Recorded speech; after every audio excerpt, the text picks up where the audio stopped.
မင်္ဂလာပါဗျာဒါလေးကတော့ကျွန်တော်တို့ခန်းဒီမကြံခါကြောက်လေးပေါ့ဗျာကာလာခဲလေးကျွန်တော်ဒီတိုင်းအမြင်ရတော့ကြောက်ကအနက်ထက်လေးဖုံးနေတယ်ပြီးတော့သူကရေမဆေးတဲ့ကနေဝယ်ပြီးတော့ဖြတ်ထားတဲ့အနေထားမှရှိတာပေါ့ဗျာကြောက်လေးကပြောရမယ်ဆိုကျွန်တော်ဒီကောင်လေးကိုဝရင်စေးနည်းနည်းလေးခြောင်တာပေါ့ဗျာခြောင်နေဆိုပေမဲ့လည်းကြောက်ကလိုက်ချက်နေကျွန်တော်တို့အနာဖုံးနေတဲ့အနေထားကိုကျွန်တော်တခြားပြန်ကြည့်ရတယ်ခွန်နေထားကိုကြည့်ပြီးမှကျွန်တော်ဝဲလာတော့ဗျာအိမ်မရောက်တော့ကျွန်တော်အစီပါတာဆိုတာမျိုးပေါ့ဗျာသူကအနက်ထက်ဖုံးနေတာအခွန်ဘေးမှာတော့ကျွန်တော်တို့ကာလာစီလေးပါတယ်တစ်ချက်ဟိုဘက်ဘေးတွေမှာဆိုရင်တော့ကျွန်တော်တို့ဖုံးနေရပေါ့ဗျာကြောက်ကလေးကအစီအောက်မှာရောက်နေကျွန်တော်တို့ဒါကိုအခွန်နဲ့အစီနဲ့ဒီကောင်အခွန်ကစီလေးကောင်းတယ်ဒါလေးပေါ့ဗျာဒီမဲ့အနက်ဖက်ဖုံးနေတာတိတ်ပြီးတော့မမြင်ရဘူးပေါ့ဗျာအနက်ဖက်ရဲ့အောက်မှာကြောက်စီလေးရှိတယ်ဒါမျိုးပေါ့ဗျာကျွန်တော်တို့ကြည့်ရတယ်အစီကြောလေးကိုကြည့်ရတယ်အကာကြောလေးကိုကျွန်တော်တို့တခြားပြန်ကြည့်ရတာပေါ့ဗျာကြောက်ကပြောရမယ်ဆိုအခွန်ဆက်အစီမှာပို့ပြီးကောင်းတယ်ကျွန်တော်တို့မကြံခဆိုတော့ကျွန်တော်တို့မကြံခဆိုတော့ခန်းဒီမကြံခပေါ့ဗျာသူကနည်းနည်းလေးအလုံးကြီးသွားတော့ကျွန်တော်တို့မကြံခနဲ့ကျွန်တော်တို့အလုံးကြီးတော့မကြံခဘက်ကထွက်တာလို့ပြောတာပေါ့ဗျာဒါလေးကိုကျွန်တော်အပေါ်အခွန်လေးကိုပိုင်းလိုက်တော့ကျွန်တော်တို့နန်းတက်တက်ကိုပိုင်းမိသွားတော့ကျွန်တော်တို့ကွက်တီပေါ့ဗျာကိုလိုချင်တဲ့နန်းနဲ့ဖြစ်ချင်တဲ့နန်းနဲ့ကိုကွက်တီပိုင်းမိသွားတော့ကြောက်လေးကအစီသားလေးမစိုးဘူးပြီးတော့အလိုက်ချက်လေးလည်းအပေါ်ထက်ဆိုင်ကျွန်တော်တို့နည်းနည်းလေးတာသွားတာပေါ့ဗျာအဲ့ဒါနဲ့ကျွန်တော်အောက်ကအမကိုပြန်ပြီးတော့ကျွန်တော်ခါနေကျွန်တော်ခုနနန်းအတိုင်းပဲတခြားပြန်ချိန်ပြီးတော့ကျွန်တော်ပြန်ခွဲလိုက်တာပေါ့ဗျာကြောက်လေးကပြောမယ်ဆိုအခွန်စီကကျွန်တော်တို့အဖုံးမှာတော့အစီကောင်းတယ်ဒါပေမဲ့အောက်ကကျတော့ကျွန်တော်တို့အဖုံးလောက်ကျတော့ကြောက်စီမကောင်းဘူးဒါပေမဲ့သူ့ဟာနဲ့သူ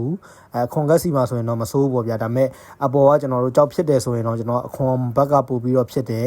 ဒီတိုင်းဒီပုံစံနေထားရကျွန်တော်တို့အမားဘက်ကတော့တိတ်မဖြစ်ဘူးဒါပေမဲ့သူလဲသူကလည်းသူခွန်စီရောကျွန်တော်တို့လိုက်ဖို့လိုက်အားတာတာပေါ့ဗျာဒါပေမဲ့ကျွန်တော်တို့အဖုံးဘက်ကဖြစ်တဲ့အစီကကျွန်တော်တို့ပို့ပြီးတော့ကောင်းတယ်ပို့ပြီးတော့ကောင်းတယ်ပြီးတော့ပို့ပြီးတော့လည်းနက်တယ်အဲ့လိုမျိုးပေါ့ဗျာဒါလေးပေါ့ဗျာကျွန်တော်အဖုံးဘက်ကနေလွှာချလိုက်တာပေါ့ဗျာကျွန်တော်လူချင်းတဲ့ဒူးကနေကျွန်တော်တပားချင်းလွှာချကျွန်တော်တပားချင်းလွှာချလိုက်တော့ကျွန်တော်နန်းတဲ့ကိုလွှာချလိုက်တော့ကြတော့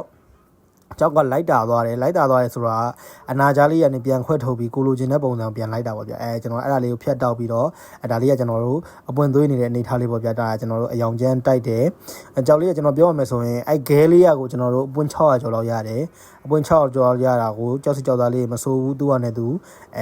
ကျွန်တော်တို့လိုက်ခံတယ်ပြီးတော့ကြောက်ကလည်းလိုက်တာပေါ့ဗျာဒါပေါ့ဒါနဲ့ကျွန်တော်တို့အပွင့်600တော့ကျွန်တော်2ရက်နဲ့ကျုံးတာပေါ့ဗျာ2ရက်နဲ့အပြီးကျုံးတာဖြတ်သွေးကိုကျွန်တော်တို့2ရက်ခွဲလောက်ပဲကြာတော့ပေါ့ဗျာခေါင်းပိုင်းကိုကျွန်တော်တို့ကော်ဘ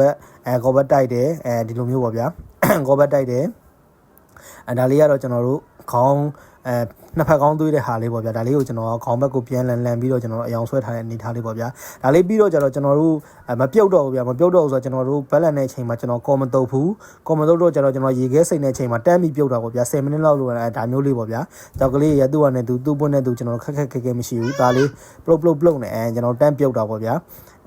ကျွန်တော်15မိနစ်20လောက်ပဲစိန်လိုက်ရင်ရပြီပေါ့ဗျာဒါပေမဲ့ကော်တော့ရင်တော့ကျွန်တော်တော်တော်ကြာမှာပေါ့ဗျာဒါလေးပေါ့ဗျာအဲ့ပွင့်တွေကနေကျွန်တော်တို့ထွက်တယ်အပွင့်အသေးလေးလည်းထွက်တယ်စကားလေးလည်းထွက်တယ်ဒါလေးကကျွန်တော် TikTok မှာကျွန်တော်အပွင့်100လေးခေါင်းလေးကိုရွေးပြီးကျွန်တော်တင်ထားတာအောင်ရှိတယ်ပါဗျာကြောက်စီကြောက်သားလေးလာတယ်အဲ့ပွင့်လေးကိုတော့ကျွန်တော်ဈေးတက်ဟွာဖြစ်ထားတယ်အသေးလေးနဲ့အကြီးလေးကိုတော့ကျွန်တော်တို့တစ်ဈေးပေါ့ဗျာကျွန်တော်လောလောဆယ်ဒီခေါင်းလေးမရောင်းရသေးပါဘူးကျေးဇူးပါ